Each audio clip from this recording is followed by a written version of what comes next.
I put together a color palette pyramid based around Benjamin Moore's Cloud White, an immensely super duper popular off-white paint color that a lot of people seem to still love after all these years. So I'm gonna go into how I would use this color in an actual palette for you in Paint People pyramid fashion. So if you're new to the channel, welcome. Palette pyramids are our way of arranging colors in a very easy to understand practical fashion. Starting with the main color up top, which is kind of your default choice. You can kind of think of it as the color that can technically go everywhere in your home or on your home. You then have your supporting colors, which are the next step down. These are going to be your secondary options that help support your main color, whether it is a corresponding trim color or maybe another wall color that gives you a little more options. And then finally, the most fun row is the finishing row. These are going to be the colors that are going to have the most color, the most richness. They can be seen as your accent colors where you want to switch things up even more and go into a more interesting dynamic direction. I'm James from the Paint People. If you enjoy paint color, decorating videos, just the world of paint as a whole, click that subscribe button because we put out a bunch of videos every single week for you guys. Let's get right into this color palette pyramid. So I wanted to start with Cloud White because this is the color we most recently reviewed.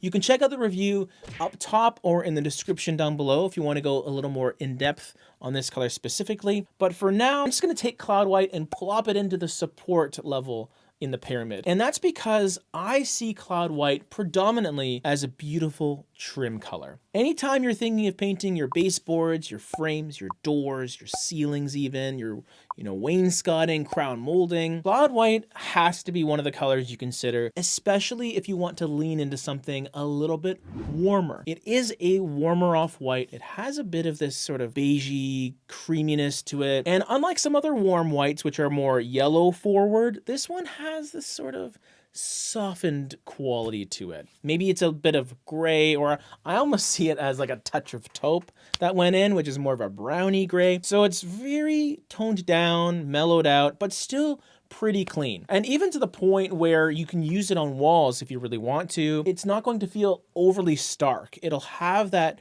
just chill effect, not in terms of its color temperature, but it's just feeling, it's just relaxed. And it's very popular. It has been for decades, because I remember when I first started painting, Cloud White was the go-to white for a lot of people. Now, I'm not going to get into the main color yet. I'll actually finish off with that because that's going to be the color that ties everything together. But what is the other support color in this pyramid? This is going to be darker than the main color. It has a mid-tone sort of feeling to it. It's right in the middle in terms of its light reflectance value, which is kind of your percentage of how much light it reflects. 48, it is a muted greeny neutral called Sonora Gray. And this is going to be a gray that has a little bit of brown and some green. It is a bit warm leaning, but it does kind of toe the line as well because of its gray aspect. What I like about it is it does fit with Cloud White really, really well. There is going to be quite a bit of contrast between the two, so your white trim is going to pop against this color on the walls. It offers a color that has some richness and some depth, especially in those areas of your home that maybe get a lot of light, which is a good problem to have typically. You don't want to use a color that is too light in those cases because the undertones, the color itself will just kind of wash out and essentially disappear. It just won't be noticeable. But a color like Sonora Gray does have that depth, that body to it that will hold its own in those cases. So I think this is a great option on your walls for those secondary spaces in your home where you don't want to go with your main color, which again, we'll get to in a second. All right, let's continue down the pyramid to our finishing colors. Again, these are going to be thought of as your accent colors. There's going to be 3 options here, but you don't have to use them all. In fact, less is more. Think of these as interchangeable colors. So you can go with this one or that one. In some cases, you can mix them up, but typically try and stick with one per space. The first option is going to be gray stone, another gray leaning color. This one does feel more gray than the last one.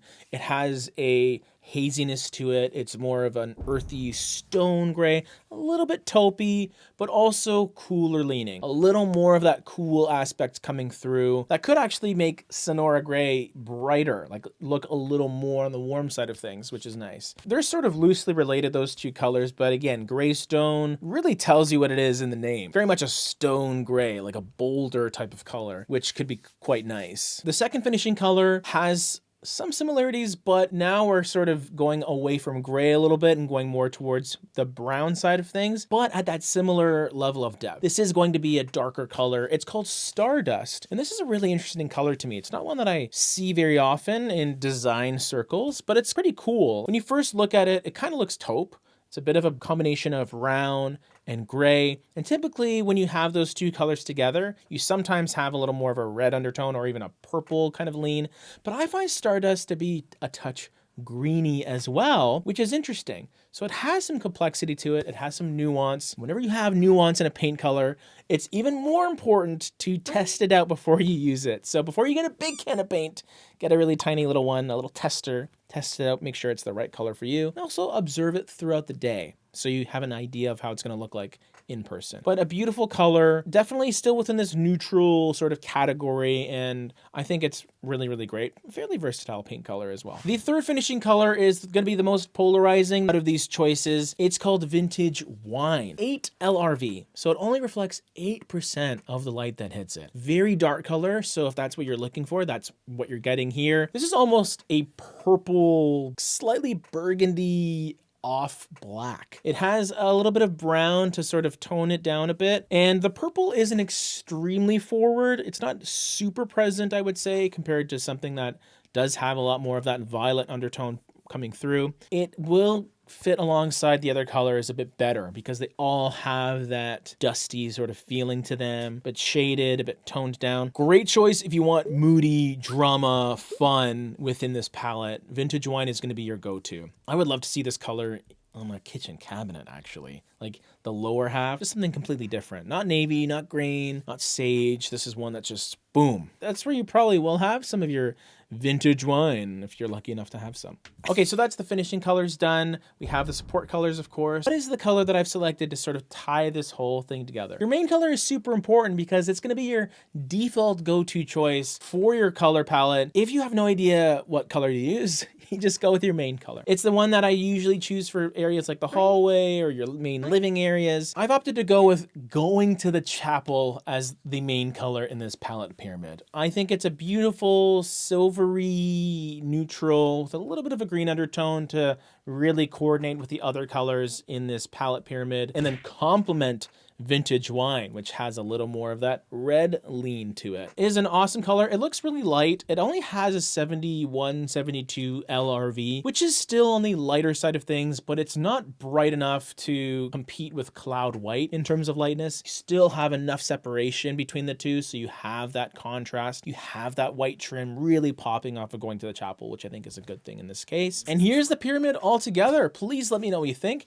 And if you want your own custom palette pyramid, we do offer it as a service now at 3 different levels. We have a 3-color option if you're just doing, let's say, 1 room, a 6-color option similar to these videos, and then you have our 3rd option, which gives you a lot more colors to choose from in case you're picking colors for your whole house, or you just want to have it in your back pocket for future use. Maybe down the road, you're deciding to change something up and you can kind of refer to your palette pyramid to say, hey, this color works with the colors I already have. Great. All the details are in the description down below. It's just a great alternative to a traditional color consultation, which is what we're trying to accomplish here. And if you're looking for a more dedicated review on Cloud White, that's what we did in this video right over here.